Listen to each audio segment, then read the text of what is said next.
Now, you might be surprised that, as a big JRPG fan, Clair Obscur Expedition 33's placement on this list is a little questionable. That would be because I didn't play it. What's good, yappers? Welcome to the first edition of, I don't know, Zach Yaps. I guess, yeah, sure, that's what we're calling it. So basically, I played a lot of games this year. Like, probably too many games if I'm being entirely honest, but hey, that's how we do. So I figured, what better way to celebrate the new year 2026 than by going through every single game I played, which is over 100. Good lord. And let's figure out, which ones are the best, which ones are cool, which ones are blah, blah, blah. Yeah, you know what a tier list is. I'm not going to explain it to you. Let's jump in. Okay, so to begin with, let's change up these tiers a little bit. So let's say favorite game here, because my favorite game is not necessarily my game of the year. Because game of the year is obviously specifically what came out in 2025. Goats. Pretty banger. Good. Okay. Not good. Why did I play this? Okay, so I think I want to try and do this in the order that I played them. So I would be pulling up my backlog to try and do it in order, and I'll just sort of give my thoughts as we go through each. There's certain games on here that I am kind of planning to make a solo video on, so I won't go too in depth with them. But let's see what the first, all right. So the first game I marked as finished this year is Cookie Clicker. Oh god, where'd that go? It's not staying here. I just need to put it somewhere. So yeah, when I started the year, I had a bit of a Cookie Clicker phase because I just needed something dumb and fun to play. But like, I'm not gonna lie, I got really addicted to this game for a bit. I was just like, I would like play Cookie Clicker while playing other games, and it was just getting to a point where I was like, I need to stop. Like, this is a problem. But I mean, it was an addiction. So I'm gonna give it pretty banger, because I mean, at the end of the day, it's kind of insane how in-depth it is for like, he's like, oh, Cookie Clicker, that's probably simple as hell. You'd be wrong. There's way more to it than you probably think if you haven't played it. It's also, there's like a browser version, so go ahead and just play that. Do whatever the hell you want. Okay, next up is actually a game that I replayed this year, which is Batman Arkham Origins. I wanted to replay this because I hadn't played it since I was hell, I don't know. I played it on Wii U for to give a bit of a notion there, and I just didn't have a console that could play it for the longest time. And then I realized that I was like, wait, I can just play it on Steam Deck, and I did, and it was a super fun time. I really enjoyed it. I think the actual story of the game, ignoring what they said about the timeline initially, I think it's like a really good early Batman story. I actually really like how they do the Joker thing. I think the game got a lot of undue hate when it came out story-wise, but I think in recent years people have kind of realized, like, wait a minute, this game was kind of good. Now I will say this game has a fair amount of glitches compared to Arkham City.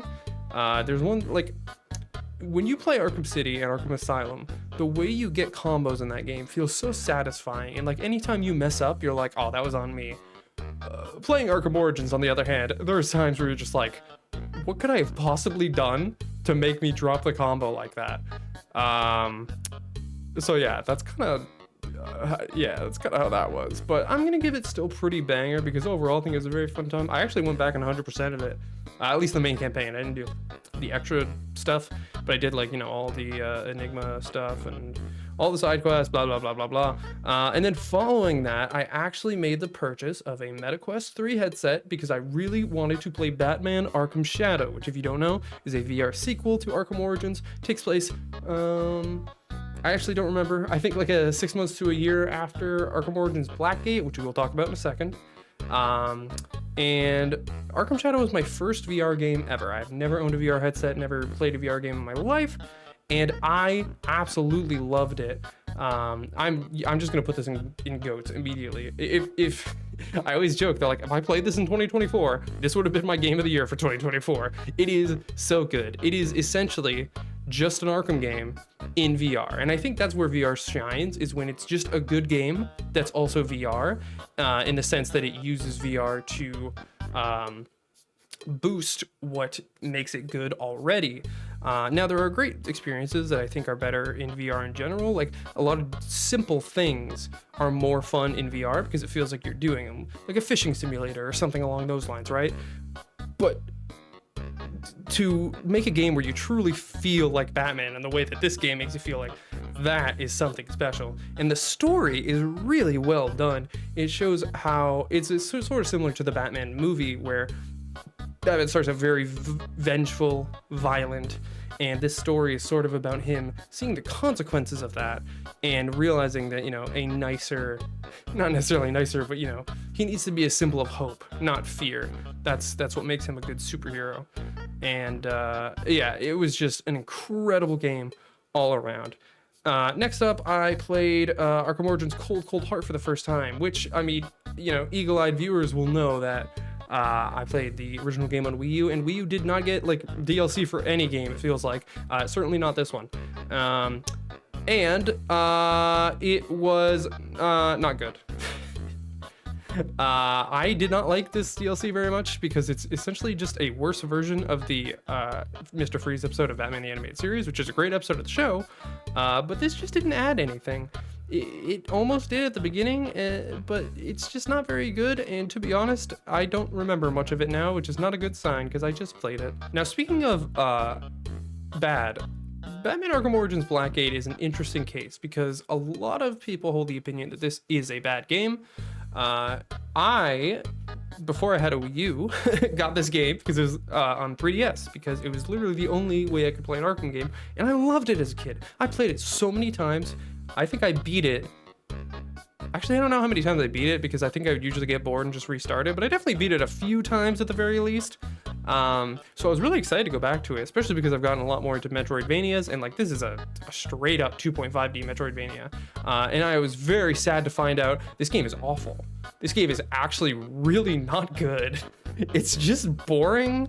It is extremely easy. I was playing on the hardest difficulty, and like it feels impossible to take a hit because the window for your counter is insanely long, and it's just not fun. And I was 100%ing it because I've been 100%ing every Arkham game up to this point, and I just hit a point where I was like, wait a minute, I hate this. Why am I doing this? And I stopped. So yeah, what does that say about that? Next up is an interesting one. So this is 1000 X Resist, which is an indie game by, I can't remember, I think the studio is Sunset Traveler, or that might be the publisher, I don't remember. Either way, very interesting indie game recommended to me by a friend. And it's a very hard game to explain when I think about it. I can't really give a summary. It's really one of those games you just have to play. You also have to be aware that for the most part, it's not a very action-heavy game. It is more of an experience than anything. You get most of your information just by walking around and sort of taking in the world, and it gives a very interesting approach. And it's a very sci-fi plot, but it's about a very realistic thing. So it ends up being, very surreal in certain ways. It makes you sort of look at the world in a different way afterwards. And I always respect that in the game, games that sort of challenge you. I don't think this game would be for everybody, but I think everyone should at least give it a chance. I'm going to give it pretty banger. I enjoyed it a fair amount. Next up is another replay. Ace Attorney Investigations 1, because of the Investigations collections came out, and I got that for Christmas. I played this game on my other channel a while back, and I don't really remember what I thought of it at the time, but I knew it was like everyone's least favorite, and I think I kind of agreed, but like I gotta say, replaying it, I like very much agreed. It's really weird because I feel like you play the first case or two and you're like, this isn't that bad, I don't understand. But then it's like, I don't like case 3 much at all. I don't really like case 4 that much either. I know some people do, but like I just found Callisto U so annoying And then I mean Case 5, everybody clowns on it. It sucks because it actually starts really good. It started and I was like, wait, this case might be way better than people are saying. And then it kept going and I was like, oh yeah, no, this is not good. But it's very disappointing because I actually think the gameplay loop of Investigations is really, really fun.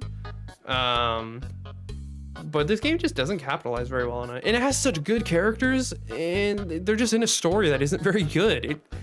It's very disappointing. Okay, so next up, that's weird. They were like in order up to this point, and now I'm looking and they're completely out of order. Okay, cool. So next up is Monster Hunter Rise.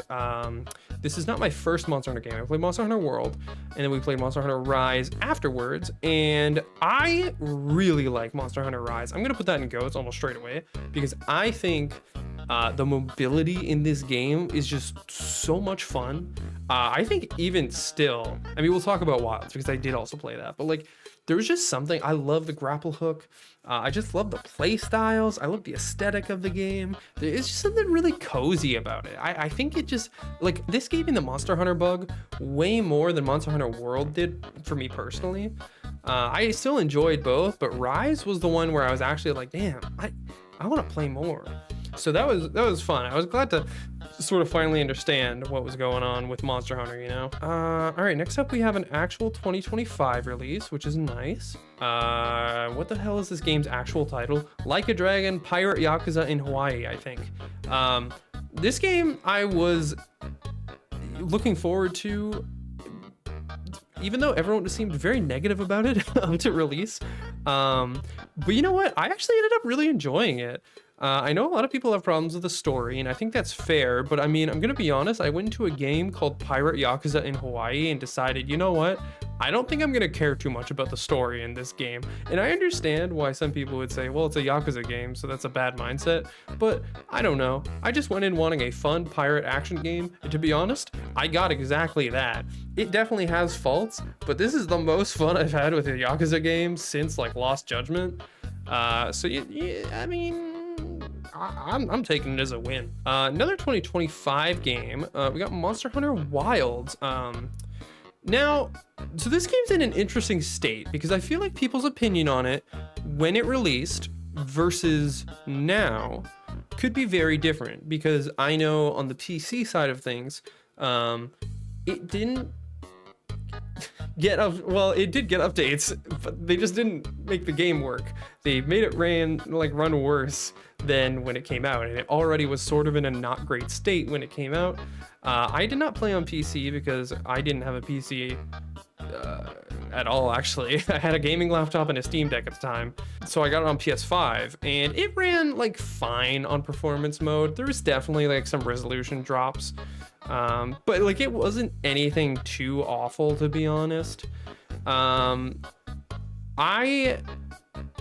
one thing I will say about Wilds is that I have not gone back to it, nor have I really felt a drive to go back to it.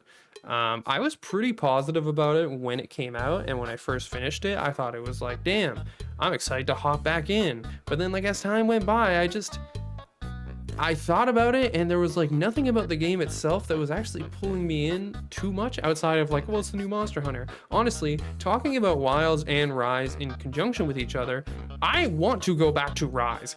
When I talked about Rise, there was a second where I was like, damn, I want to play Rise. Like that's a good ass game.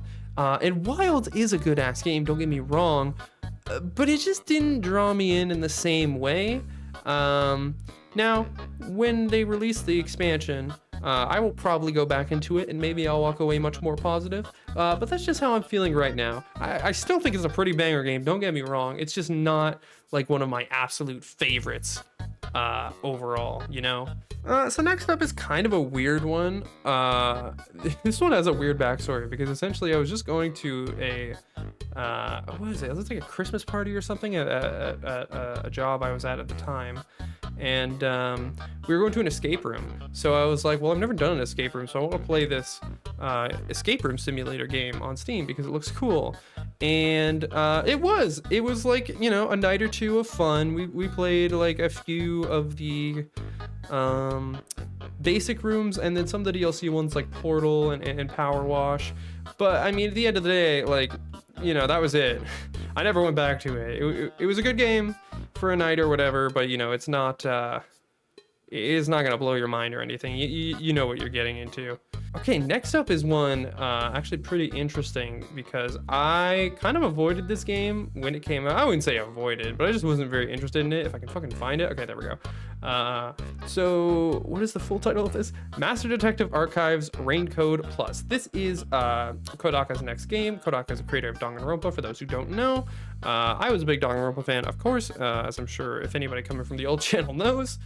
And while my opinion of it has sort of gone up and down over the years, I'm at the point where I'm like, you know what? I think Danganronpa was a very fun time, and I was in the mood for more of that kind of thing.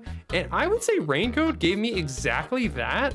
I'm very surprised when I see people act like this is a steep drop off for his writing, when I feel like this is pretty on level with all of his Danganronpa stuff. I don't know if it's just me, but I really enjoyed Raincode. I predicted most of the twists throughout the game. Like, I predicted the big one for sure. And I do think, like, I think the biggest criticism is how the ending is handled, and I do agree, it's pretty sloppy. But I don't know. I just really enjoyed the characters. I liked how the system worked. I thought the ideas were pretty interesting. And I think, honestly, the way the world is set up and how this game works really allows for a sequel much better than Danganronpa did. So I really hope this gets more. I know he's much more focused on 100 Line, which we will talk about, don't worry. But yeah, you know, I enjoyed Raincode for what it was. All right, next up, I'm not gonna talk about this one too much because, like, it's not a new game. It's just, you know, it's another replay. If I can find it, hold on. This is the problem when you play too many games. Oh my god, where is it? Ace Attorney Investigations 2, GOAT. Do I need to say more? It's one of the best. No, it is the best Ace Attorney game of all time. It has the best story of all time. It has the best twist of all time. It's the best. What do you want from me? Okay, so next one might be a bit of a hot take because we got Metroid Prime 3 Corruption. I played Metroid Prime 2 last year, and I wasn't in the right mind for it. I have to replay it because I'm gonna be honest, I didn't really enjoy Prime 2 when I played it. Now, my other secret is that I love Metroid. I don't love Metroid Prime. I think Metroid Prime is good, but I don't think its layout works for me in the same way that the 2D ones do, because I find backtracking in 3D way more annoying. The 2D games work really well because backtracking in 2D is like easy. You can get back to your old screens so fast. Backtracking especially in Prime 1 was a nightmare to me. I was so annoyed by certain points of that game. And it's not like, I don't know, it's not like a skill check Metroidvania thing, because I love Metroidvanias, just not Prime. I was gonna say not 3D ones, but I love the Arkham games, and they're essentially 3D Metroidvanias. At least Arkham Asylum is, and Arkham Shadow definitely is. I love both of those. So, I don't know. I think maybe I just don't like the Prime games too much. But I actually like Metroid Prime 3, which might make sense if you just heard my complaints, because Metroid Prime 3 is the most linear of them all, and I do understand why this annoys some people, but for me personally, I actually really like how the areas are split up, and the game is not without its backtracking. You definitely still have to go to the different planets multiple times, especially if you don't collect the damn energy cells, but you know what? It's still fun. I enjoy the Dark Samus plotline a lot, especially in comparison to another plot, which we will talk about in actually quite a while. But yeah, no, I enjoyed Prime 3. I thought it was very fun. It is kind of funny that people complain about the voice acting in Prime 4 to me, because like Prime 3 has voice acting, and I didn't see anybody bring that up in these discussions. I know, and like, there is an argument that like, oh, the Prime 3 ones were more fitting, and I'm like, yeah, sure, that's like, I think that's a fair argument. It's just the fact that I saw nobody bring it up at all. It was like, dude, guys, we know Other M wasn't the first game to have voice acting, right? Like, we know that. Okay, so next one is a little bit silly, I gotta be honest, but Super Mario Bros. For the NES. Yeah, I've never actually beaten this game. So this year I was like, I gotta play it. You know, it's a classic You know, even though it's like not my favorite game. But you know what? Here's my secret. I don't actually like 2D Marios that much. I feel like that's a very sacrilegious thing to say, but like, you're gonna see. I played quite a few this year, and I just, like, I get it. I get why people like it, but I just don't find much enjoyment in it. I'm sorry. I really want to, because he's a gaming icon. I love Mario as a character. I love a lot of his games. And I love his 3D games, but I just find other 2D games more interesting. So with that hot take out of the way, let's do the cold, like a cold take, so that people don't hate me forever. Hades is an absolute goat. Oh yeah. So I played Hades in preparation for Hades 2 coming out this year. I didn't beat Hades 2 this year, so it's not on this list. Sorry about that. I'm playing it right now though. I'm really enjoying it. I literally have it on Switch 2, like right over here. And I will probably do a video about my thoughts on Hades 2 afterwards. But for now, we'll talk about Hades 1, because I loved Hades 1. I actually really enjoyed the characters and world, and to be honest, I've never really played a roguelike before, so I wasn't sure how I was gonna like the genre. I generally don't like, you know, replaying things if I've already done it. But Hades made it super fun, and it made me understand the genre a lot more and think like, oh, I could definitely play more of this in the future, because it's not that you're doing the same thing over and over again. It's you're trying new things each time, and also things change. You get new upgrades, you add new challenges, whatnot. There's a lot of nuance to it, and each time you get more story, more stuff with the characters. Sometimes after a run you get a flashback, blah blah blah. Like it's really cool. I enjoyed it a lot, and yeah, I was very glad to have played it. Okay, so next up is another 2024 game that I missed out on. Legend of Zelda: Echoes of Wisdom. I was a little turned off by this game when I saw the gameplay reveal, because you know, I was super excited to have Zelda as the main character, but then I was part of the crowd that was like, oh, she doesn't get to use an actual weapon. She has to use some weird little wand to, you know, justify like whatever, and then she has to turn into Link. But then I actually played the game, and I'm not gonna lie, it was pretty banger. I wouldn't say it was a GOAT for me personally, but it was way better than I was expecting, and it was part of what kind of revitalized my interest for playing more Zelda games, because that had sort of been a goal of mine. And playing this, I was like, whoa, these games, like, I just love the story. I thought the world was very interesting, and I actually ended up liking the wand gameplay a lot. The way you used it to solve puzzles was actually very Tears of the Kingdom, like, in the freedom of it. They let you get away with so much. Like, you can just figure out your own way to do puzzles. The worst part of the game is when they take the wand away from you during a certain prison break, and you just, it's like a scripted thing. Well, it's not scripted, but you have to do something an exact way to get out. And I was like, this is so antithetical to the entire purpose of this game.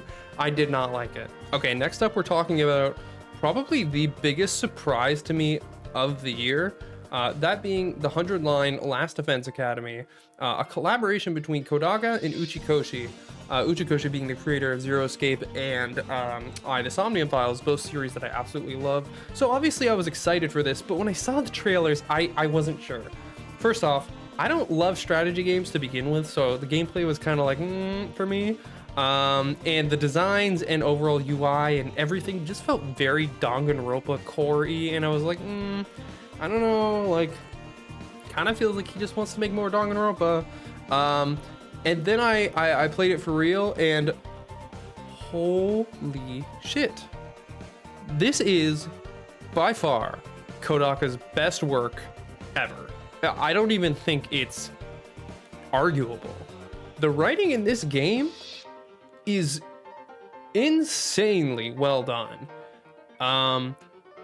Also, it has 100 endings. Now, Uchikoshi did straight up lie in marketing, because not every single ending can be taken as like a satisfying ending. There are a fair amount of endings where you just die. That's just how it is. But the amount of branches this game has, the amount of different routes it has, is insane. But more than anything, like what truly stuck out to me was the main route. Now, you know, people argue and say there is no main route, blah, blah, blah. There is. Like let's, you know, let's take the glasses off for a second. Yes, any ending can be your ending. You can claim it. That's fine. But there's only one ending in the entire game that has a CG cutscene that ends it. So like, let's be honest with ourselves. That is the intended. I'm not gonna say intended ending. That's not necessarily what I mean to say. But that is the one they wanted to stick with you the most, I think. It did. I still think about this game sometimes because the level of I don't know, the layers to this writing is so much more than I come to expect from Kodaka. Because, you know, if you played a Kodaka game, you played a Danganronpa, you played Raincode, he is the kind of writer who loves to have his characters exposit the themes of the game at the end to you, and that's okay. That's his style of writing, you know? So you kind of come to expect like, oh, we're gonna get, you know, a heartfelt speech about why this is the right thing to do or blah blah blah. There's none of that in the ending of this game that he wrote. It's a very somber ending, and it's entirely told through visuals. There is like an ending speech, but that's not what you're focusing on at the time. You're focusing on what's happening, and the feelings it leaves you with is not like, oh wow, let's walk towards the future. It's like, fuck, man, fuck. And that's like so much more than I've ever felt finishing a Kodaka game. Usually you finish a game and you're like, yeah, that was pretty good, like when it's from him. And that's fine. Like I'm fine to finish that. I still loved Raincode, but I finished this and I was like, oh my God. I remember getting onto a call after finishing the game, and just like the entire time I felt like I was only half there because I was just stuck in the ending, thinking about it more and more, and like how the entire game up to that point reflected it and how amazing it was. And just the narrative power of the main route alone automatically makes this one of the best games I played this year. I do have some problems with the rest of the routes, sort of in general. There's a few loose plot threads that I really don't like that were left dangling. But that doesn't take away from how absolutely incredible this game was. And if you haven't played it, and you like this sort of genre, you are doing yourself a disservice. Please play this game. Also, it totally got robbed at the Game Awards. Like, I knew it wasn't gonna get nominated, but like, it definitely should have gotten the Best Narrative and Best RPG nomination. Sorry. Okay, so next up, spurring on my Zelda replay, or not replay, sorry, first time playthroughs. Ocarina of Time. So this one was a sort of a personal one for me, not because I have a big personal connection to this game, like I played it a ton as a kid. I played it a little bit as a kid, and I always wanted to beat it, and I couldn't. I was really bad at it, and then I sold my N64 because I was a stupid kid, and I bought a Wii U. I know. So yeah, it was sort of my life's goal to like beat this game eventually. And I was glad to finally play it because, you know, this is one of the games talked about everywhere. Like everybody knows Ocarina of Time. It is probably the most famous Zelda game outside of like Breath of the Wild nowadays. And I'm happy to say that it holds up pretty well. My only complaint is that I do feel it is a very bog standard Zelda by today's standard. And I know that, you know, people will say like, oh, but it created that. And I'm like, yes, but I also no, because I think A Link to the Past created what a format for a Zelda should be. Ocarina of Time's main job was to bring that into 3D, which it did successfully. I thought that was really good. Introduces a lot of good characters, a great world. But it just doesn't stand out a lot to me nowadays. And I know that might be a bit of a hot take, and some people won't agree. I'm sure some people say it's the best Zelda game of all time, and that's fair. Some people might just say that I don't like old games, which isn't true, but whatever. You're gonna find out why you're wrong in a few entries anyways. Overall, I just, you know, I enjoyed it a lot. I was excited to finally beat it, but it's not one I'm rushing to replay. So next up, I was debating whether to do this as 1 or 2 entries, but we have Legend of Zelda, Oracle of Seasons, and Oracle of Ages. I'm actually just going to do them as one because I kind of see them as 2 halves of one whole. I really enjoyed these games. I'm going to put them in pretty banger as well. I actually am realizing that I love the 2D Zelda games. Oracle of Seasons and Oracle of Ages were just very delightful. I was a little afraid that they would be super aged or whatever, but you play them and they're just super fun. And the story, how it connects between the two, is really interesting and really cool. And the way that the games even work at all is very interesting. If you look into the development history of them, yeah, I really enjoyed playing them. And Echoes of Wisdom got me in the door. Ocarina of Time was like a personal thing. And then the Oracle games were what set me in like, okay, no, I want to play more Zelda. Which led to me playing The Legend of Zelda Majora's Mask. This is an instant GOAT. The Legend of Zelda's Majora's Mask is one of the greatest games ever made. Argue with a wall if you disagree. Majora's Mask is quite honestly unlike any other game I think I've ever seen, which is crazy to say. Like, it's been so many years since it came out, and it's insanely good. Like, the way the world feels so alive, and you come to know almost every single villager in that town, is just like, it's so well done. I got every single mask because I wanted to see everything the game had to offer. And then the actual story is super interesting, and like the theories that you can craft from what the ending means, it's so good.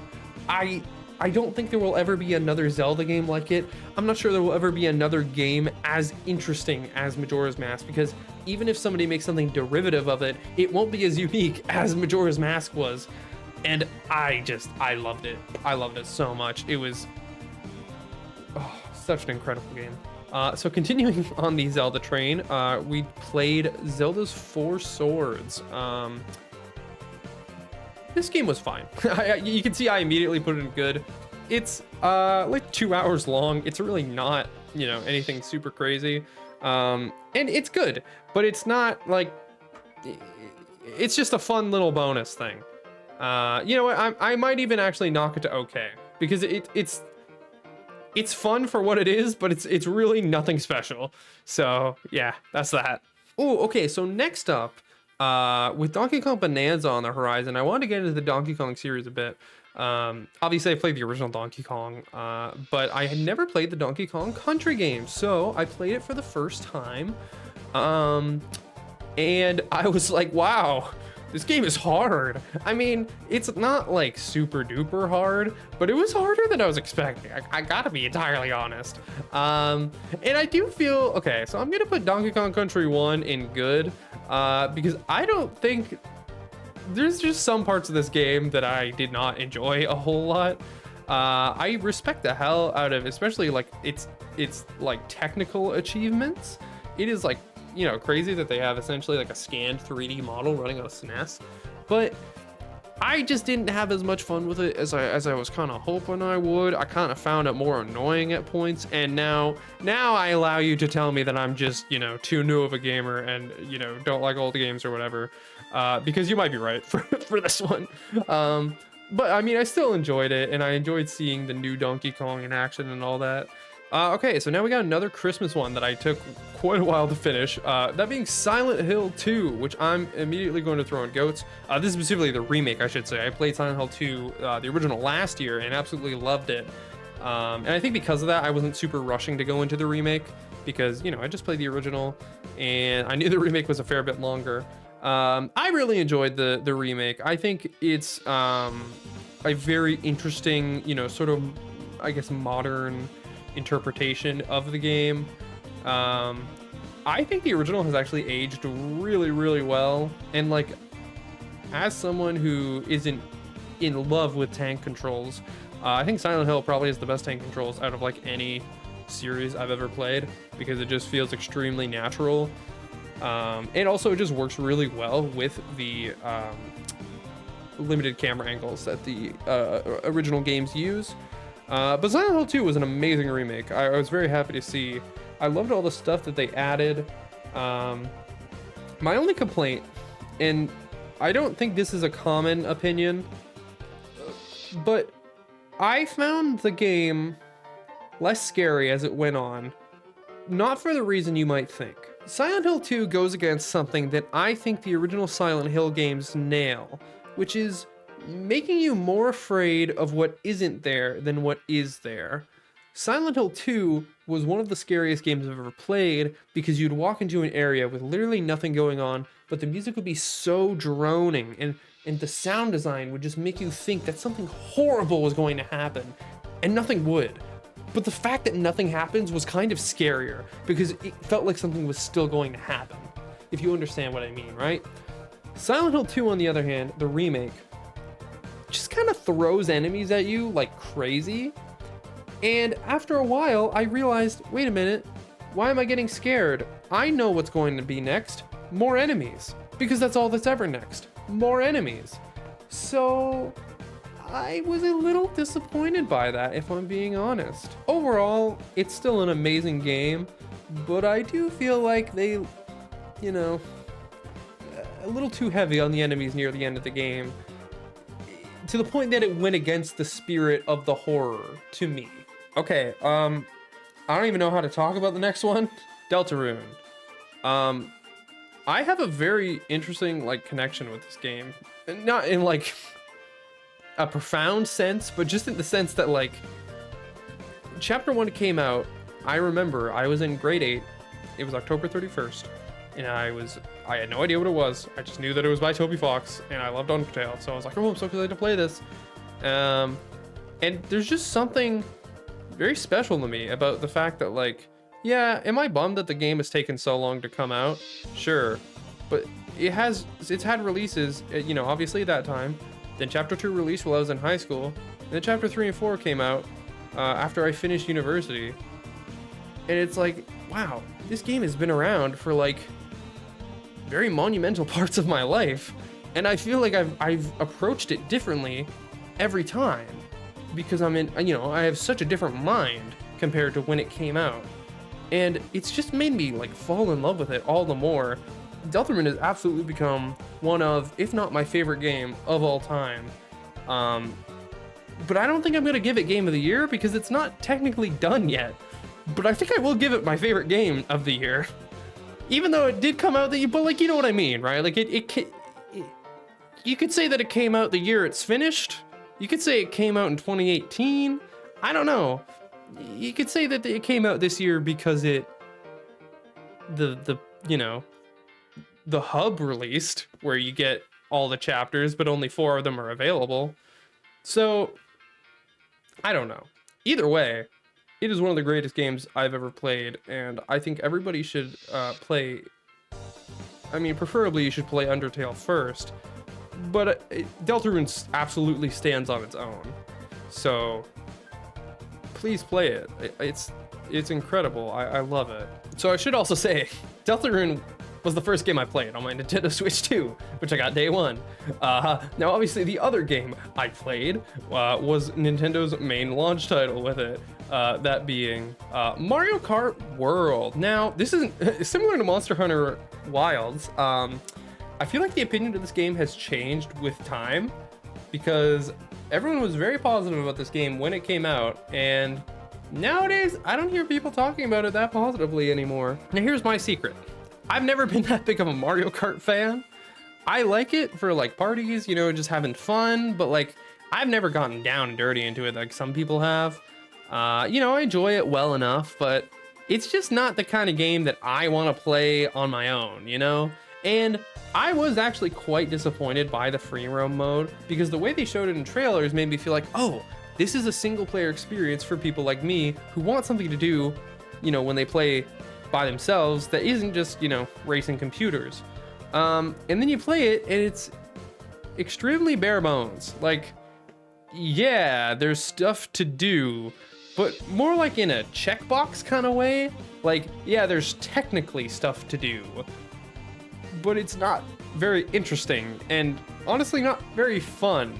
So what I ended up doing was just driving around for an hour or two, and then I would stop playing the game.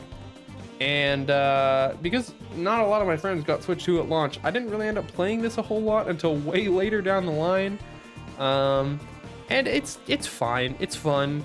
It hasn't made me a Super Mario Kart fan though, so you know, it is what it is.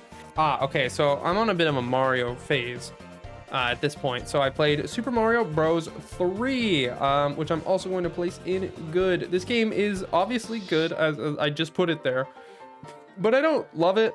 I don't hate it, but like I said, it's a good 2D Mario game. I just don't like 2D Mario that much. Continuing this train, Super Mario Land. It's literally like a 2-hour game. It's actually about the same length as Four Swords. It introduces Daisy, but at this point, Daisy is essentially just a recolor of Peach. She doesn't really get any personality till Mario Tennis. It's fine. It has some really weird quirks. It's sort of more of a novelty than anything, but I mean, it's fine. Next up, Kirby's Dream Land. So another big goal I had this year was to get into Kirby as a franchise. And if you are eagle-eyed, you might be able to tell that I was successful. So Kirby's Dream Land for the Game Boy was the very first game. And if I'm being entirely honest, I don't remember much of this game. So I'm gonna put it in good, just looking at the rating I gave it. I think it was also very, very short. But it wasn't a bad game by any means. I think, if I remember right, I don't think Kirby had copy abilities in this game. I will fact check that when I'm editing this, but like, this game definitely was odd in a lot of ways. But you know what? It introduced the concept, and it was fun enough that you know, I enjoyed it well enough. All right, now to speak positively about a Mario game. I know it's crazy. Super Mario 64 is an absolute goat. I did technically play this with a co-op mod, but even without that, I think the Mario 64 is just boatloads of fun. And like, it's crazy how well it holds up today. I know a lot of people think it doesn't, but I just had so much fun exploring the castle and all the different worlds. Of course there's some annoying stars, but like, I don't know, it's just so much fun. I could never have a bad time playing it, I guess. Okay, Super Mario World. I will concede and put this in pretty banger.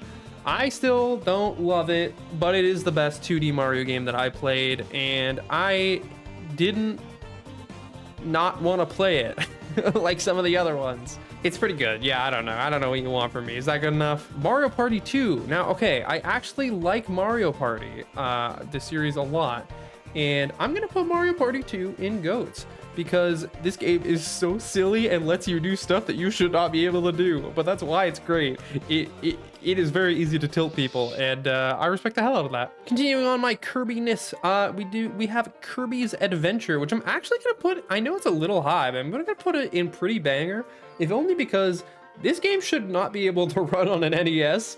And I mean, the frame rate shows that at some points, but like, the level to which Sakurai pushed the NES is crazy with this game. The colors are beautiful for the time, and it just functions really well. It has all of like the mini games and stuff. It's just like an insanely well done game. And it really sold me on like, oh yeah, no, Kirby's pretty sweet. Kirby's sweet as heck. So then right afterwards, I played Kirby's Dream Land 2, which is the first non-Sakurai Kirby game. But I actually liked it a lot. I would say Dreamland 2 is sort of what started the trend of like the epic final boss that almost goes on like a whole different, you know, genre than like what the game has been, and it does it really well. I remember finishing Dreamland 2 and just feeling like, oh, that was so awesome.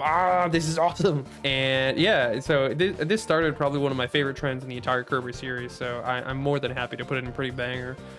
Okay, next up we have one. This is the first on the list that I didn't finish, but I marked it as played because I don't see myself going back to it, you know, anytime super duper soon. All right, so we got Rido Remastered, which is obviously a very classic, I mean, not like super old, but just like classic in the sense that people love it. It was like a PS2 SMT title, a spin-off, but yeah, so I didn't dislike this game, but it just never really drew me in. I gotta be honest, there's a part of me that feels like I'm just not into Atlas stories as much anymore, because I don't know. I felt so like stupid playing Metaphor because everybody loved it and I just didn't get it. Like, I did get it. I really enjoyed the beginning of Metaphor, but like, man, I thought the third act was just not good. And it won Best Narrative at the Game Awards, and I was like, oh, really?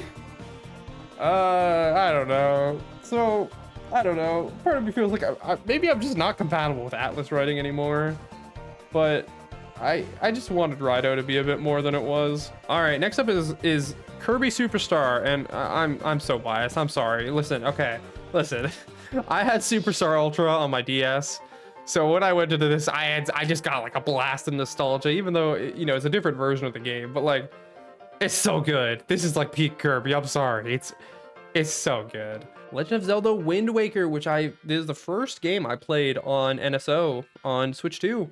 Now this one's interesting because I do think Wind Waker has some pretty obvious flaws. I mean, the Triforce hunt at the end is not fun at all. And to be honest, the last two dungeons really aren't that fun. They're a little too long because they obviously wanted to do a third dungeon, but they didn't have time. But man, the ending, I was so emotional during like the final scene of that game. Not like crying, but just like, it felt like such a nice bookend to everything that started in Ocarina of Time. I felt so good by the end of this game. Like I felt like I closed a chapter of my own, like in my own life. And it's so weird because it's like, this game has no bearing on my real life, but it did. And that's why I gotta give it GOAT status. All right, we gotta quick fire some of these because holy shit, I'm taking forever. Next up is Legend of Zelda: The Minish Cap. I'm also gonna put this in GOATs. This was an absolutely amazing game. Probably my favorite of the Capcom Zelda games.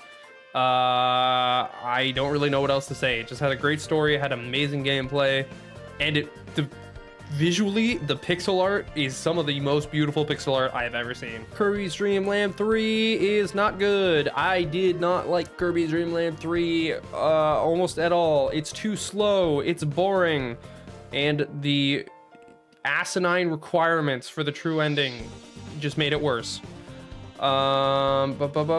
Kirby 64 is Kirby's Dream Land 3 again. But done mostly better. I don't know, the levels were actually fun this time, but you still move slow as hell. I'm glad we dropped this format afterwards. Kirby Air Ride is absolutely peak. Kirby Air Ride is like, if you've played City Trial, you know. F-Zero for SNES. Now it's a little silly that I've marked this as played, if I'm being honest, because I've only played a very tiny bit of it, but it was very good. I enjoyed it a lot. I had a lot of fun. I'm shit at it. Death Stranding 2 is another game that I did not finish this year, but I'm going to place in good because I enjoyed what I played of it. My biggest problem is that I got this because I wanted more Metal Gear Solid. Like I just was in the mindset where I'm like, I want Metal Gear.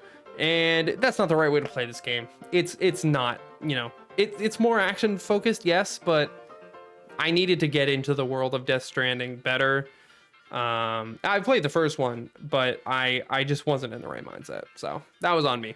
F-Zero GX will also go in good. I think if I play this one more, I probably will actually put it up to pretty banger, but I just haven't played enough of it. Super Mario Strikers is going in pretty banger. I had a shit ton of fun with this game, and I want to play more of it. Soul Calibur 2, I will also put in pretty banger. I haven't played a ton of it since the initial session that Trace and I did, but it is very fun. Maybe we'll do a video of it in the future if you guys want it. Let us know. Okay, next up is Kirby and the Amazing Mirror. I'm gonna put this in good. I enjoy this game, but it is a very confused game. People call it a Metroidvania. That is not entirely true. I don't really know how to describe it. You can kind of go to any era you want, but I don't know. It's a very confusing game, to be honest, and it's not that interesting in why it's weird.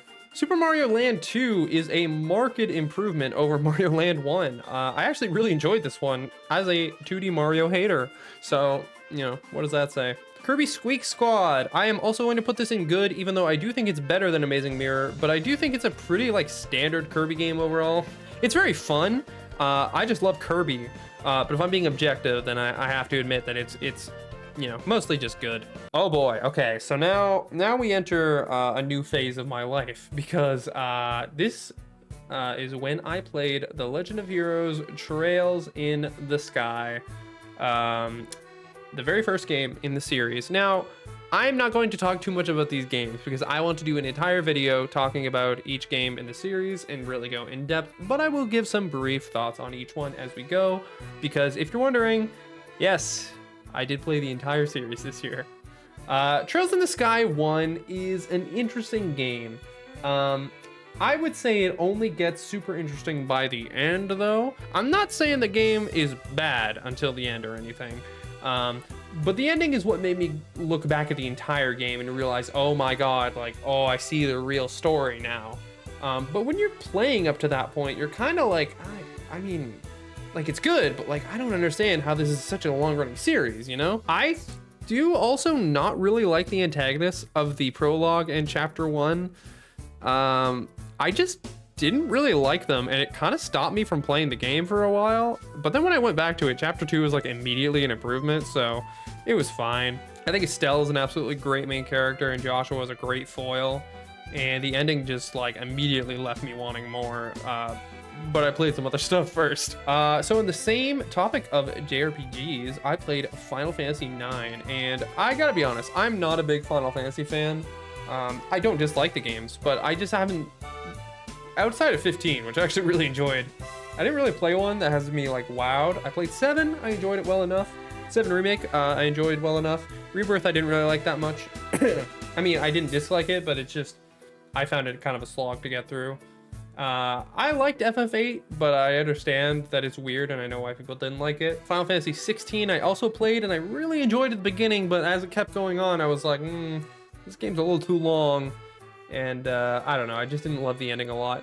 Final Fantasy IX is the best Final Fantasy, in my opinion, of course. But I loved it. I love the plot, I love the characters. I thought it was great. All right, this next one. Fucking Shadow Labyrinth.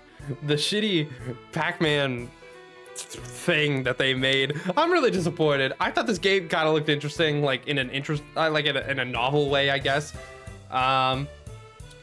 It's not fun. I mean, I think I saw they updated the game or something and like completely changed it. Maybe it's fun now. I don't know. I don't really have any interest in going back because what I played was so uninspired and dull that no.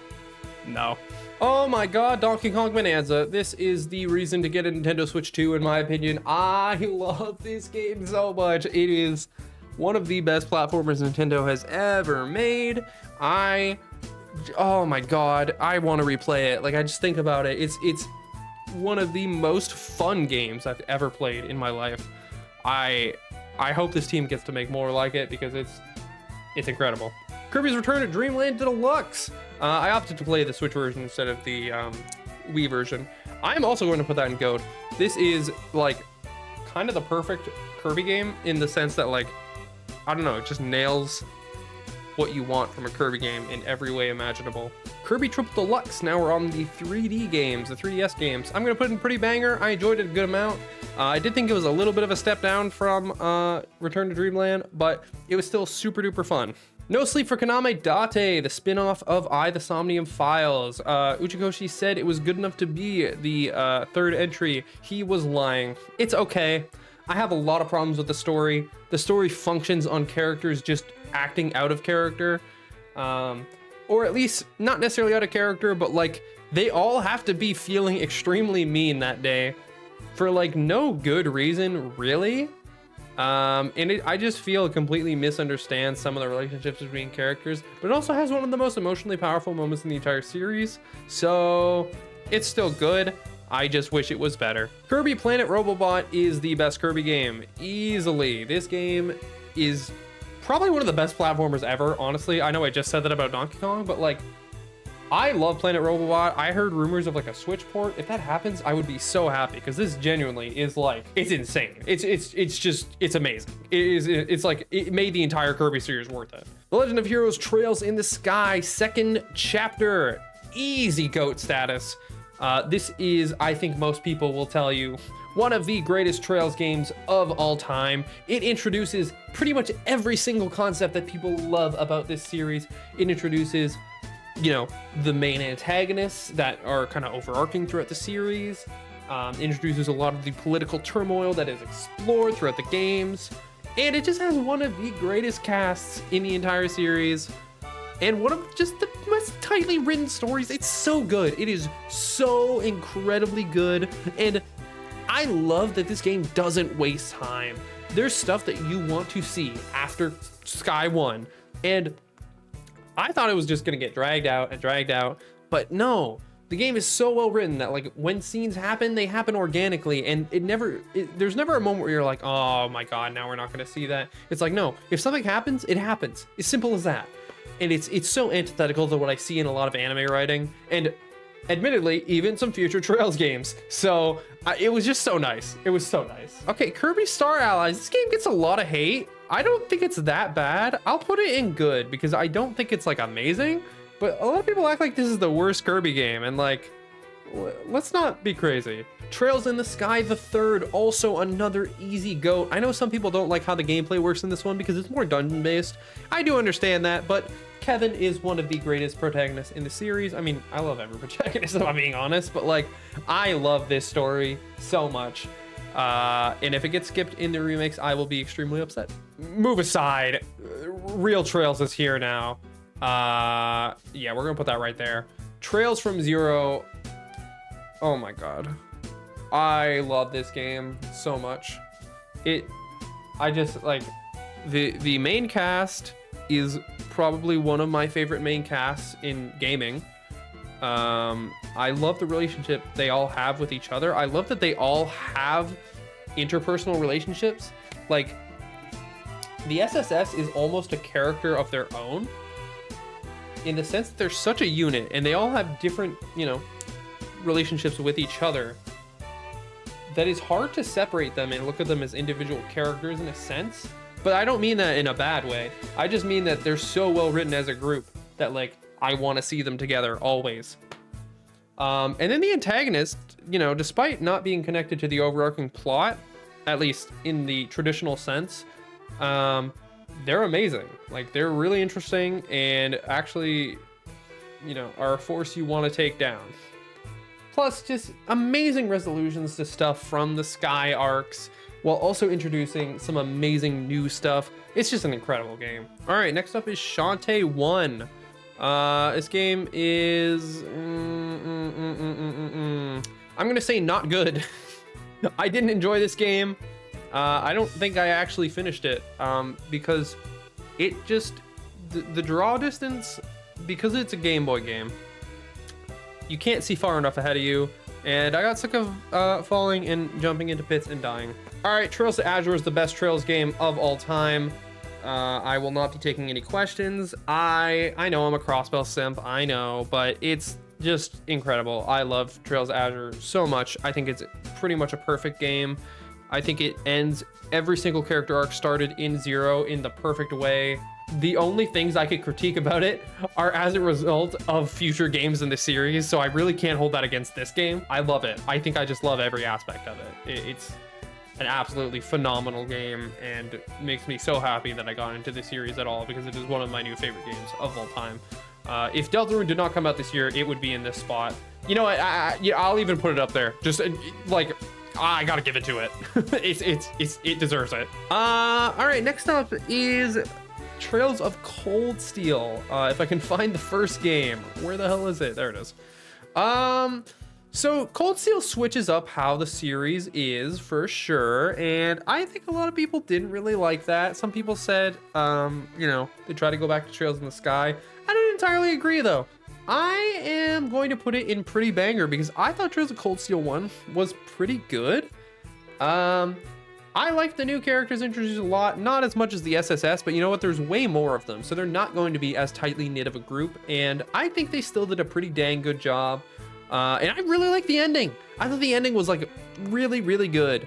It's not a perfect game by any means, and it doesn't really upgrade the combat in any interesting ways, but it's fun. I liked it well enough. I'm going to get into this more when I do the proper Trails video, but I have a bit of a hot take in that I don't think Trails of Cold Steel 2 is very good. I mean, I still put it in good, like I don't think it's actually bad in the literal sense, but just, you know, comparatively as Trails games. I don't like when it feels like your progress has been reset. This is something that I think Sky's second chapter does a lot better, where it never feels like, it feels like Estelle is still learning throughout the whole game and just sort of evolving from the first game. Cold Steel 2 to me kind of felt like we were just trying to get back to where we were, and I just found the beginning of a game very boring. Now, once you hit the interlude, I would say it picks up quite well.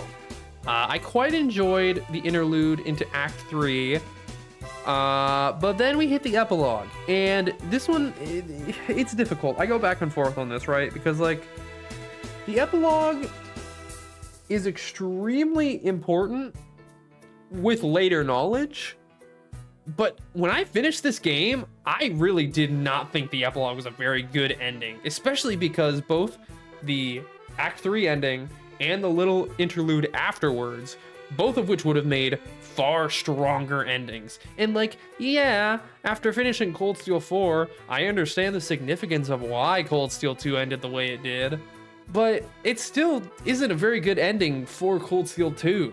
So I don't know, I left feeling kind of like, oh, it was fine. Okay, so maybe another hot take. I don't really know what the common opinions are. Trails of Cold Steel 3 is my favorite Cold Steel game. I really enjoyed Cold Steel 3. I feel like it didn't waste much time. I really liked how proactive the plot was. I feel like a lot of it was spent on like, how can we try and stop what's happening? Whereas every other game, we've kind of always been at the whims of, you know, the antagonist. So like, it was just nice to see this. And we got a lot of answers, and it has probably one of the most diabolical cliffhangers in the entire series. So I just really enjoyed it. And then Cold Steel 4, unfortunately, I did feel was a bit of a drop down. It's still a very good game, but it has the same problem as Cold Steel 2 for me, where I found the beginning so boring because Cold Steel 3 does not have an ending. It just ends. And what I mean by that is that the entire game is building up to this big thing, and then something big happens, and that's it. The game ends. And then Cold Steel 4, we start building stuff up again. I'm like, no. We already did the build up. I want more of what we got because I didn't get enough. I need more. And the game makes me wait for like 15 hours before I get more of the story that I actually want. And that was just really disappointing. I do think the game mostly comes around by the end. I enjoy more of the ending than I dislike. But I will say that Cold Steel 4 starts a problem that I think Reverie really just falls into, but we'll talk about that more with Reverie. For the most part, I'll just say that I think Cold Steel 4 was still really good, but not the knockout hit that I really wanted it to be. All right, I finally stopped playing Trails for a bit, and I played a 2025 game, that being Silent Hill F. I'm gonna put this in pretty banger. Now, I was looking forward to this game because I love Ryukishi 07. He wrote Higurashi and Umineko, which are some of my favorite visual novels of all time. And this game is very good. I think his writing is really good and pretty emblematic of like Silent Hill writing, but more character focused in a sense. I just loved how he integrated Japanese mythology into it. My main problems come with the gameplay and sort of how it actually plays. I do think the way they introduce the root systems is kind of annoying and like just not very fun. And the gameplay itself is just okay.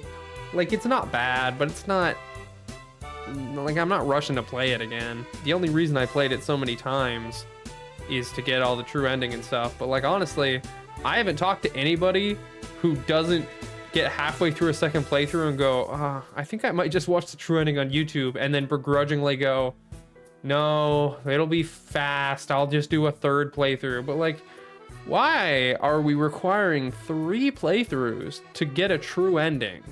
That's like, What are we doing? Legend of Zelda Four Swords Adventures. I'm gonna put this in okay as well. It's sort of the same as like Four Swords, but longer. And I was just like, oh, I don't think this actually works when it's a real game. I finally caught up on all the Kirby games with the release of Kirby and the Forgotten Land, and the fucking Switch 2 add-on. I'll put it in pretty banger. I was actually a little disappointed that I didn't love this as much as I think some people do. It's a great game, don't get me wrong, but I just wasn't like in love with it, you know? It was a great first outing for Kirby's, 3D world, and I enjoyed the final boss a lot. I thought that was done very well, but I don't know. It just didn't grab me. Like, a lot of people compared Astrobot to this game, but I gotta be honest, I enjoyed Astrobot far more. Okay, so next up we have Trails into Reverie. Yep, I went back. Despite what I just said, I am going to put this into GOATs, because I think it is an amazing game. Let's rip the Band-Aid off. Let's talk about my problem with Reverie that kind of started with Cold Steel 4. One thing I really enjoyed about the Trails series up to the Cold Steel games were that I felt the cameos were very, very tasteful. They would have characters from previous games if they felt fitting to be in the game. And they would have a very important role to play. They weren't necessarily a main character. They might not even show up very much, but they were there for a reason. Cold Steel 4 wanted to be sort of an Avengers Endgame, and have like almost every, at least representation from every arc in the series, and just have a lot of characters. And as a result, a lot of them kind of feel pointless and like don't do anything. And that kind of lessens their coolness to me, because like the jangling of keys of, oh, look at this character you like, only lasts so long before I'm like, wait a minute, why are they in this story? Reverie, I have a little bit less of a problem because it at least has a story that kind of warrants everybody being there, but it still has the problem of having too many characters and just not making it feel that interesting that everyone's there, in my opinion. But now let me be clear. All of this doesn't matter because Sea Route is probably the best written thing in Trails, like ever, on par with Trails to Azure to me. Sea Route is like the most... playing Sea Route was like remembering why I loved Trails in the first place, which is kind of funny. Like I loved Cold Steel as a series, so that feels like a weird thing to say, but truly playing Sea Route, I was like, oh my god, this is the nuanced and in-depth character writing I wanted. Cold Steel has good writing, but it's very shonen writing, I guess. But playing Sea Route, I was like, oh, I love this. Oh, this is great. And it's no surprise that like some of my favorite things post Reverie have been as a result of Sea Route. I think that alone makes it a GOAT. Okay, this one might be a bit of a hot take. Kid Icarus Uprising. I thought it was good. Yeah, okay, I'm gonna be a little baby bitch now and complain and say I didn't really like the controls very much. But quite honestly, it sucked because, like, not the game didn't suck. It sucked that I can see this game being amazing if it just had 2 damn sticks. But I'm sorry, with 1 circle pad, I didn't have very much fun. But it sucks because I loved the writing, I loved the wittiness, I was even shocked by the meta humor. The only thing that kind of struck me as weird is there's a pretty grim thing that happens in like the middle of the game, but like the tone of the game doesn't really change at all. And it's like, damn, I don't know, I was expecting a bit more, but I don't know. The writing reminded me a lot of Hades, so I enjoyed that. Next up, I played Halo Combat Evolved. Ooh, where do I put this? I'm gonna put it in pretty banger. I'll be honest, if you asked me when I first finished the game, I probably would have put it in good. But like, after getting into this series a lot more, I have a lot of respect for Combat Evolved. I do think it's the weakest of the trilogy, but you know what? It's an amazing game. And it did so much for the first-person shooter genre, really just like how missions can progress. and it has a really interesting story and world, and you know, got me into the books that I've been super enjoying reading. So you know what, I'm gonna give it the honor of being pretty banger. All right, The Legend of Heroes Trails Through Daybreak 1. I'm gonna put that actually like right behind Crossbell. I loved Daybreak 1. I think this was like everything I wanted from a Trails game. I think it has one of the best like main series antagonists ever. I know that sounds weird, but if you played the games, you understand what I mean.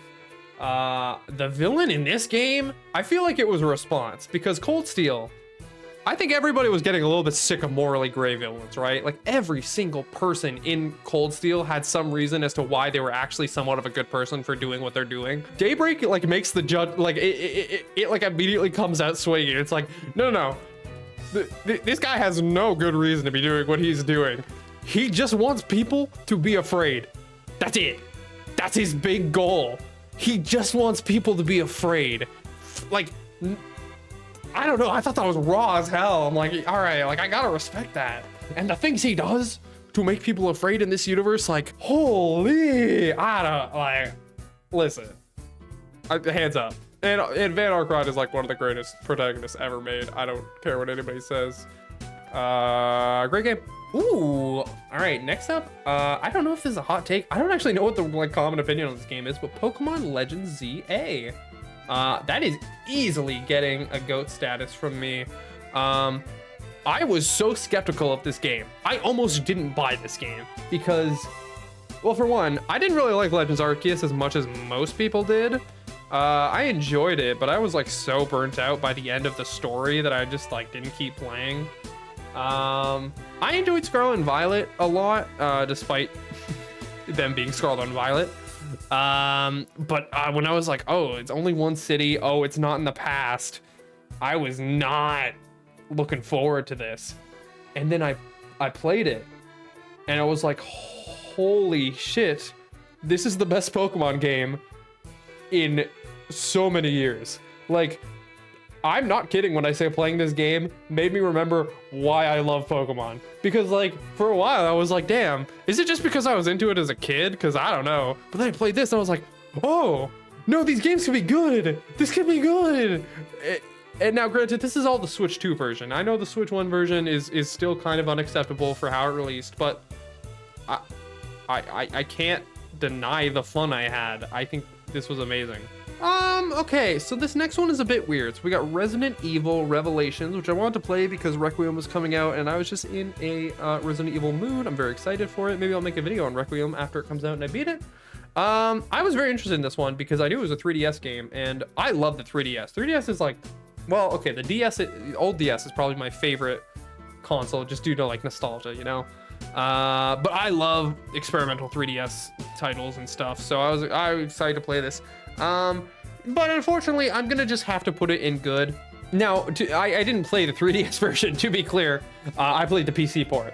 Oh yeah, I should also say, so with Daybreak, Daybreak was the first game I played after I built my own PC because I just wanted to start playing on PC, and I knew, funnily enough, I knew parts were only going to get more expensive. Was not expecting the RAM thing to happen though. I ended up lucking out really hard. I literally built it like a month before that happened.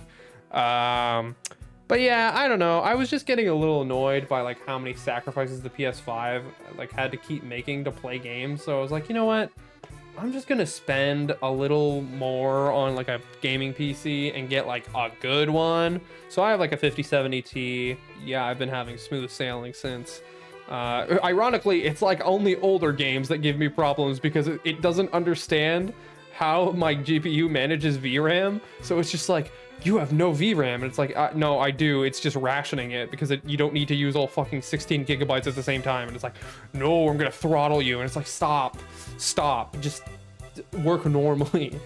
Sorry, if you don't have a PC, you're probably like, what are you talking about? All that to say, Resident Evil Revelations is, once you get over the novelty of it being a 3DS game, it's sort of just a subpar Resident Evil game. Also, the Jill parts are like way better than you know, the Chris and fucking stupid head parts. I don't even remember their name. Dumb and Dumber. If you know, you know, but I hate them so much. Okay, Redemption, Donkey Kong Country 2. I like this one, guys. I like it. See, I like old games. No, I actually did really like Donkey Kong Country 2. Solely because I think Dixie Kong is like the most fun character to play. I really like her glide, and I like that she plays a fender when she beats a level. Next up, Silent Hill 1. I wanted to play this after Silent Hill F because I was like, you know what, I need to play the original series. Ooh, this one's tough. I'm gonna put it in pretty banger. I mean, this isn't actually ranked, but you know what, like, I'll put it to near the top because I actually really like this game a lot, and you know what, this is one of those games that I'm like, I would replay this. And like, honestly, I don't know how they're gonna remake it. Like, maybe that'll have to be a future video topic, but I really enjoyed this. I don't know, it still holds up today if you want a classic horror game. Oh no, my hates old game allegations are gonna come back. Castlevania, it was good. Okay, to be honest, this one was mostly a skill issue. I just kind of sucked at it, but I had a lot of fun. Oh, all right, now we get to talk. Doom. This game is so fucking good. Oh my god, Doom 2016. So I didn't really know much about Doom, like, at all, really. I only got interested because I saw stuff about Doom the Dark Ages this year, which I haven't played, so I can't do that on this list. I own it, but I'm gonna do a Doom video in the future, so I will go more in depth then. But like, this game is just, it's so much fun. It is so much fun. Like, when I think of video game fun, this is like top of the list. It's so good. I love Doom 2016. I think it is like genuinely probably, I mean, I haven't played that many FPSs, but in the ones I've played, it's one of the greatest FPSs ever made. Okay, well, continuing this trend, Halo 2, also one of the greatest FPSs ever made, though I like it for a much different reason than Doom, I would say. Halo 2 is just an amazing game. Like, the story is incredible. You can watch our whole playthrough on this channel if you would like to. I fucking loved every second of this game except for when we fought the flood. That was kind of annoying, but like, man, this game got me into the story of Halo. This is when I started reading the books and I got so engrossed in the world, and it just made me a super fan. All right, so this next one's a little funny. You might be a little surprised, but I'm gonna say Tetris. I've never played Tetris before until now, and I got like really addicted to it. I'm gonna be honest, I mixed up Tetris and Puyo Puyo for like most of my life, and yeah, now that I played Tetris, I'm like, holy shit, this game's amazing. Halo 3. So I'm gonna spoil that I mean, it's already a spoiler. Yeah, we've already played this. We recorded it, don't worry. I'm kind of changing the direction of how I want to do some of the videos for this channel. So I think Halo 3 will just be one big movie length video. So you can look forward to that probably either near the end of January or early February. But I'm going to put it right beside Halo 2. I know some people will take some issue with that because, yeah, the writing of Halo 3 is not as good as Halo 2. In fact, I wouldn't say it's anywhere even close. The problem is that Halo 3 was just supposed to be an Act 3 of Halo 2, and now they had to extend it into a whole game's length. This leads to pretty much fuck all happening in the first 5 missions, and the entire second half of the story, I don't know, like, it's good, but a lot of shit just kind of happens to happen. I sort of view it as an extension of Halo 2, and I love the gameplay of Halo 3 a lot. I think it was the most fun I had playing the games, and I don't know, like, there were some raw ass lines, and I love how it actually ends. I think that is like a perfect, picturesque ending, and that just made like a perfect trilogy for me. We haven't played any more yet. We'll figure out when the time comes, but yeah, that's that. Oh, okay, so this one actually might be a bit of a hot take. So Doom Eternal, the sequel to Doom, many people say that this is like the pinnacle of FPS games and just like an overall improvement. I'm actually gonna put it in pretty banger. Worse than Doom 2016, I know. I didn't enjoy this one as much as 2016. It's by no means a bad game. And okay, part of my problem with this is because I don't know what happened, but from what I can tell, from what I looked up, there was an update in the past few years that just seemed to gonk this game on like modern, like new NVIDIA GPUs. And I could not get this game to run at a stable 60 for the life of me. It would go up to the 120s of like good frame rate, but then there'd be points where it drops down to like 45 and I'm like, bro, I'm running a damn 5070 Ti. How am I not running this? And I turn off ray tracing and it doesn't do anything. I play on the lowest graphics, it doesn't do anything. There was something just internal to the game that hated me. But honestly, overall, I just didn't like the vibe of the game as much.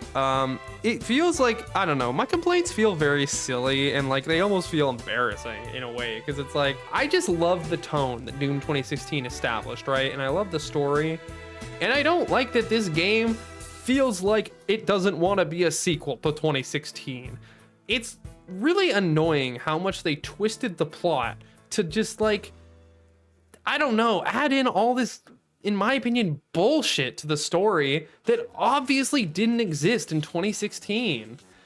And yeah, learning more about the Slayer is kind of cool, but at the same time, I don't really care about the Slayer as a person, and I don't think anybody should. I feel like that goes against the mission statement of Doom. This game, I'm not gonna say it has too much story, but I do think some of the cutscenes are just really weird and like not interesting. I don't really like the art design as much either.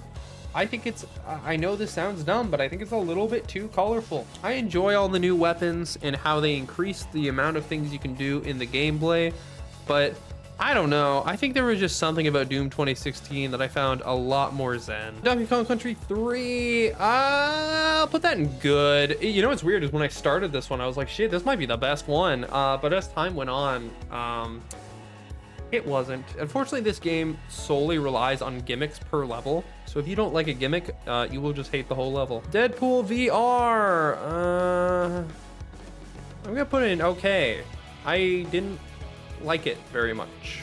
Big problem with this one, there's too many cutscenes where you just stand around and listen to people talk. And as someone who likes story in their video games, don't fucking do that when I'm wearing a VR headset, bro. Like, come on, that feels so obvious. You think it's fun for the player to literally be standing there just like waiting for stuff to happen? Kirby Air Riders is also I'll put it here. Don't take this as definitive ranking. It's just to show.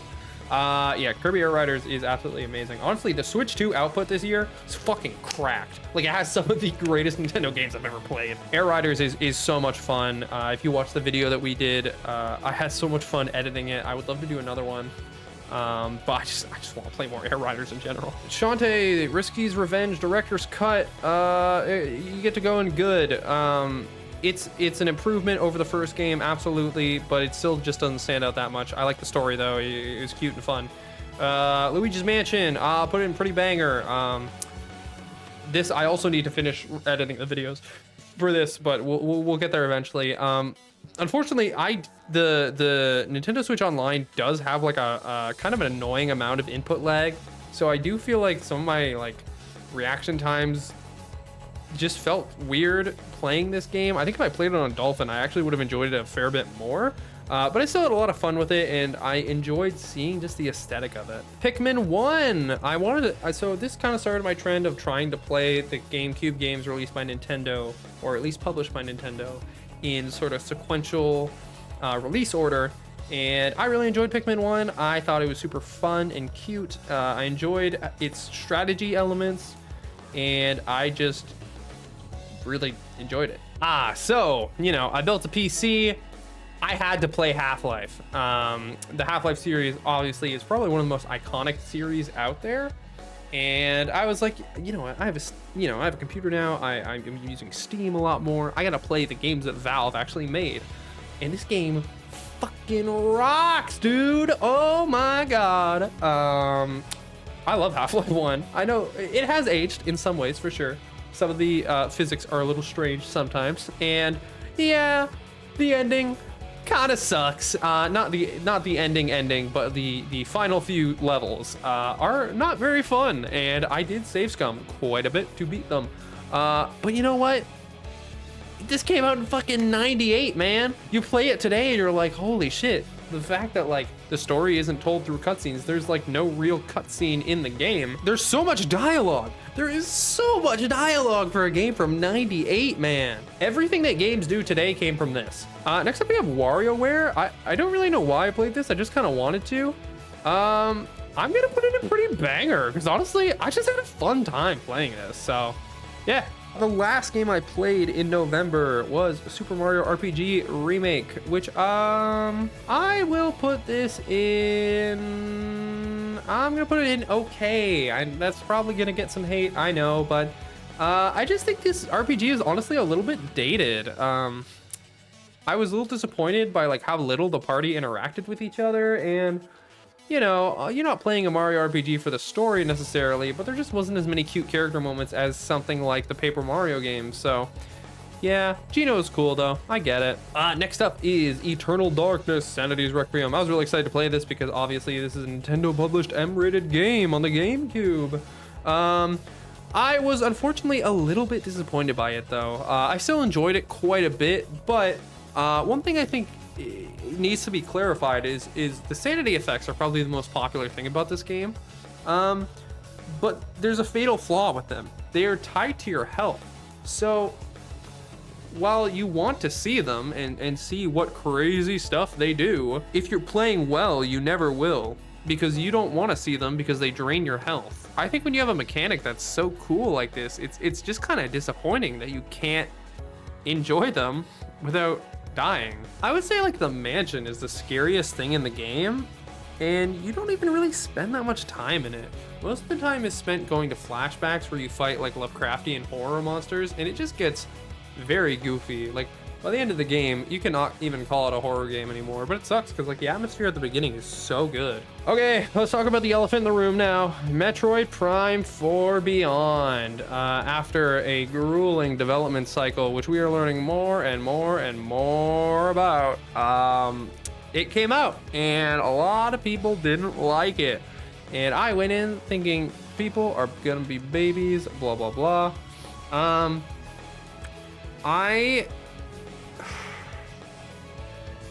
It breaks my heart to do this.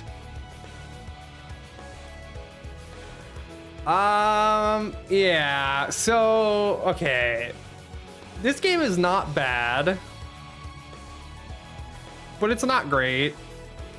And I have a bit of a hard time calling it good even. Not because it's poorly made, but I do think it is quite the uninspired game. I think people complain about the wrong parts of this game a lot, to be honest. Yes, the companions can be kind of annoying, but they are not the worst part of this game. The worst part to me is the complete lack of imagination. There is not a single new item or power-up in this game. After how many years of development? After how many years since Prime 3? And we couldn't think of a single new thing for Samus to do? This game was promoted talking about Samus's psychic powers, and yet every single one of them is shit that she's been able to do in the previous games. And it's like, are you serious? Like, what ideas were brought to the table during this game's development? Because the only new thing is the bike, and the bike sucks. Nobody likes it. Yes, it's not an open world. I agree. That doesn't make it good. Did anybody play Ocarina of Time and go like, man, you know what I loved the most? Hyrule Field. They should make that even bigger. No, nobody said that. And it's very strange to me that like in the development interviews, they're like, oh, it was a remnant of people really liking open world games at the time. Bro, first off, it's the shittiest open world I've ever seen because there's literally nothing in it. Second off, what people liked about the open world games like Breath of the Wild is that it allowed you to go anywhere and do anything. You cannot do that in this game. You have to go to the places in a direct order. God, don't even get me started on Sylux. I think Sylux is like such a waste of a character, man.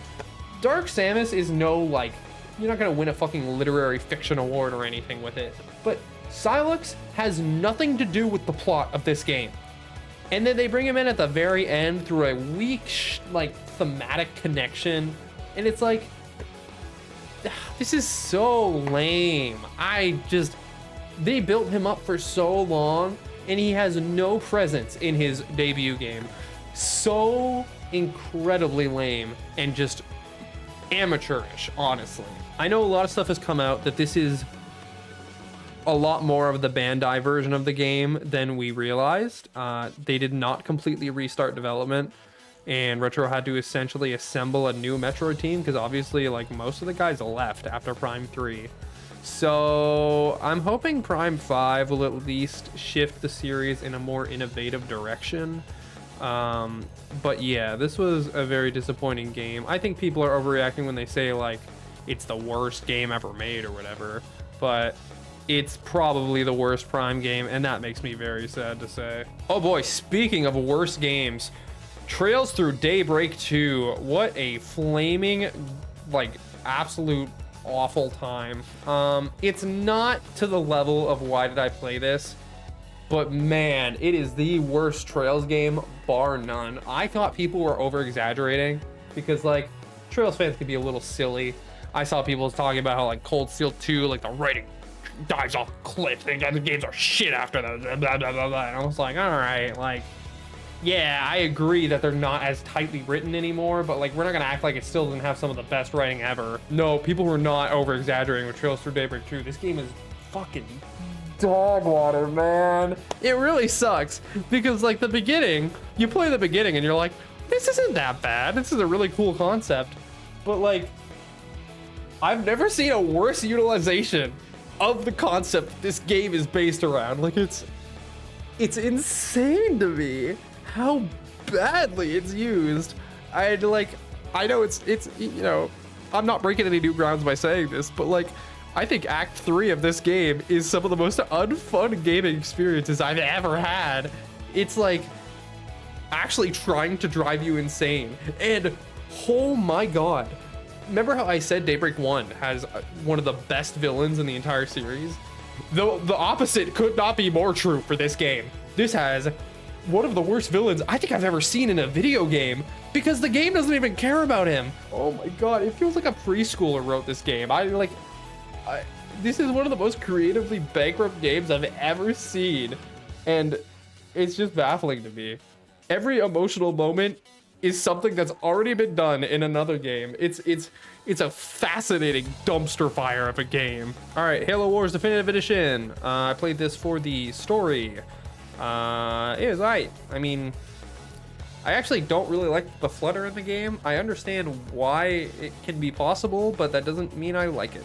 Half-Life 2, it goes right alongside, like, right along here. Half-Life 2 is one of the greatest games ever made. I was, like, blown away. To play a game from 2005 and immediately be like, wow, this is more responsive and more impressive than games coming out today is, like, an extremely sobering feeling, because it's like, on the one hand, holy shit, Valve, how? But on the other hand, it's like, wow, games are still trying to catch up to this. Meaning that if and when Half-Life 3 releases, it's gonna be like a game from 2040.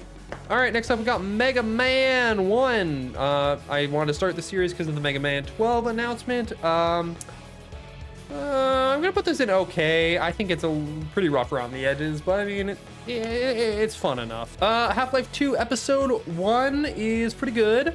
Mostly just focused on, like, after story and, you know, the Alex AI. Half-Life 2 Episode 2 is a GOAT. Some of the greatest things in the Half-Life series ever. I was disappointed when I finished it and saw the cliffhanger.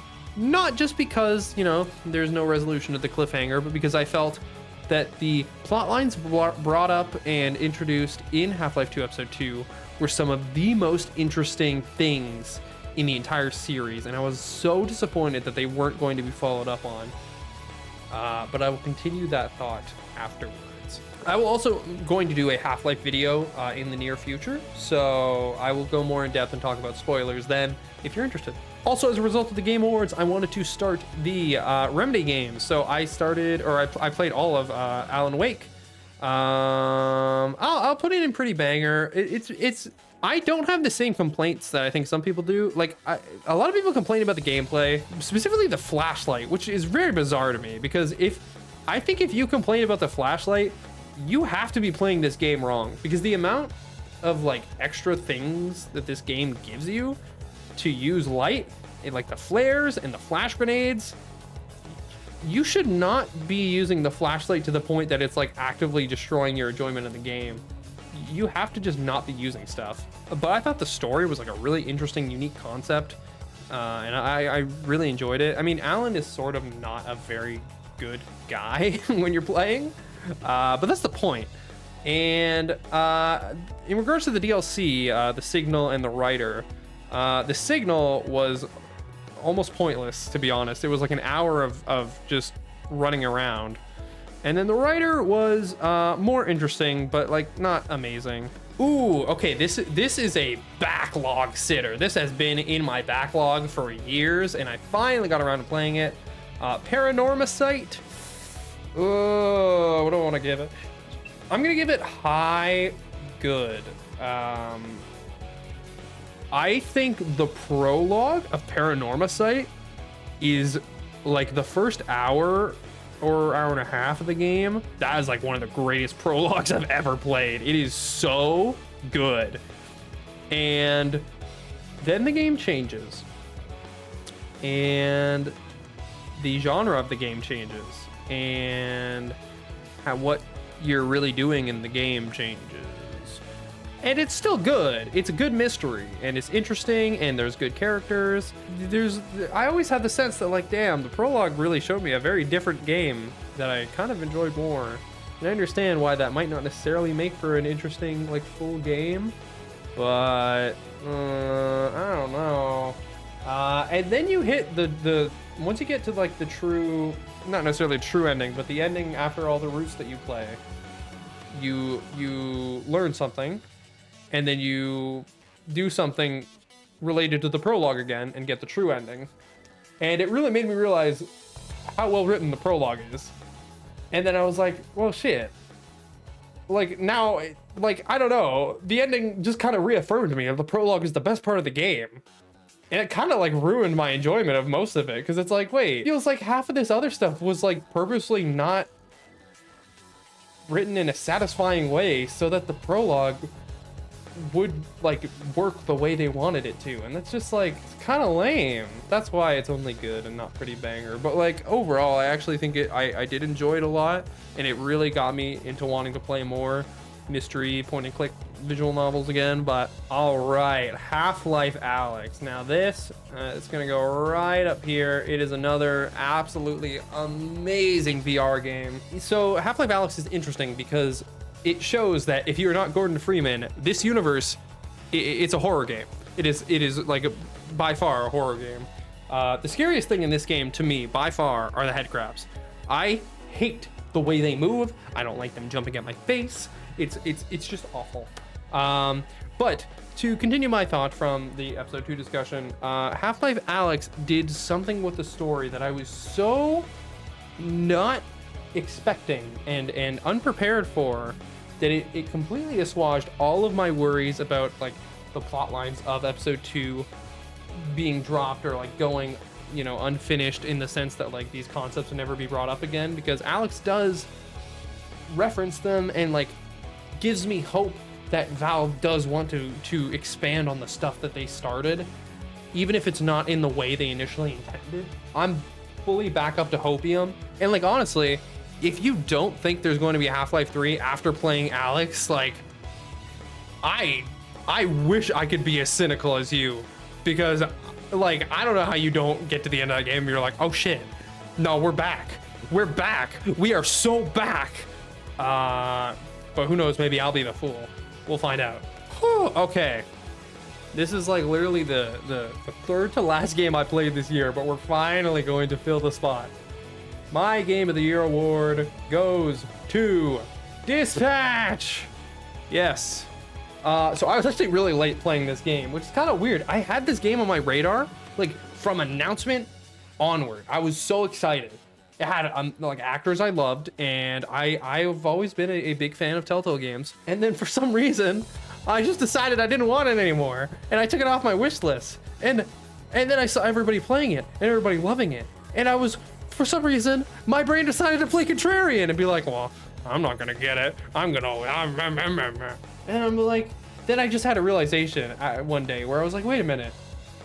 This is the fucking, like, you know, Telltale, old Telltale veterans making a superhero game with actors I love. Why the fuck am I not playing this? So I got it on the Steam Winter Sale, and I was like, all right, let's go.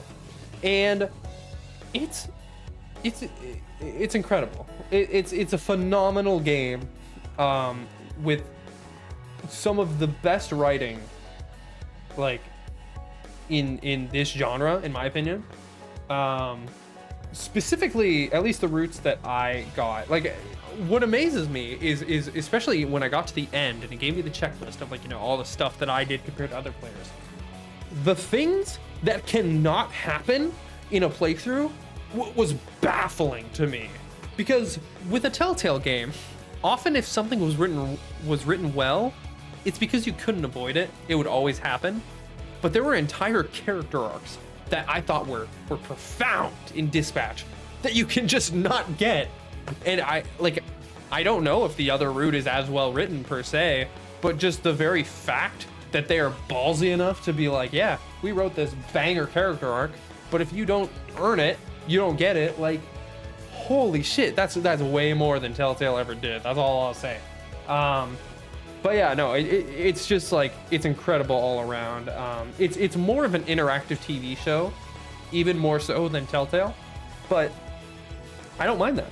I think it's still great, and I fucking loved it. So that's why it gets my Game of the Year award. Portal, the other half, well, not half, but 2/3 of the orange box. Yeah, you can go here. Portal was amazing. I mean, it's about 3 hours, give or take. But it's so much fun, and, you know, still holds up beautifully. The puzzles are great, and the humor is great. It's just Valve kills it again. And the final game I played in 2025 was Alan Wake's American Nightmare, which I'm unfortunately just going to put in okay. Not much of a banger ending for the year, I know, but for one, this game had you can tell off rip when it does live action cutscenes. You're like, oh, we didn't have budget, huh? We did not have budget. Don't dislike the game, but it isn't. I think it has a lot more interesting things implied in it than actually show up in the story. Maybe when I play Alan Wake 2, after Control, don't worry, I will be like, whoa, I see the blah blah blah. But yeah, as it is, I just, you know, I thought it was okay. Oh my god, that took a bit longer than I thought it would, but here we have it. My game of, well, no, my 2025 games tier list. I can't believe I played so many games. Yell at me in the comments for why I'm completely wrong or why I'm completely right. Yeah. Play Dispatch.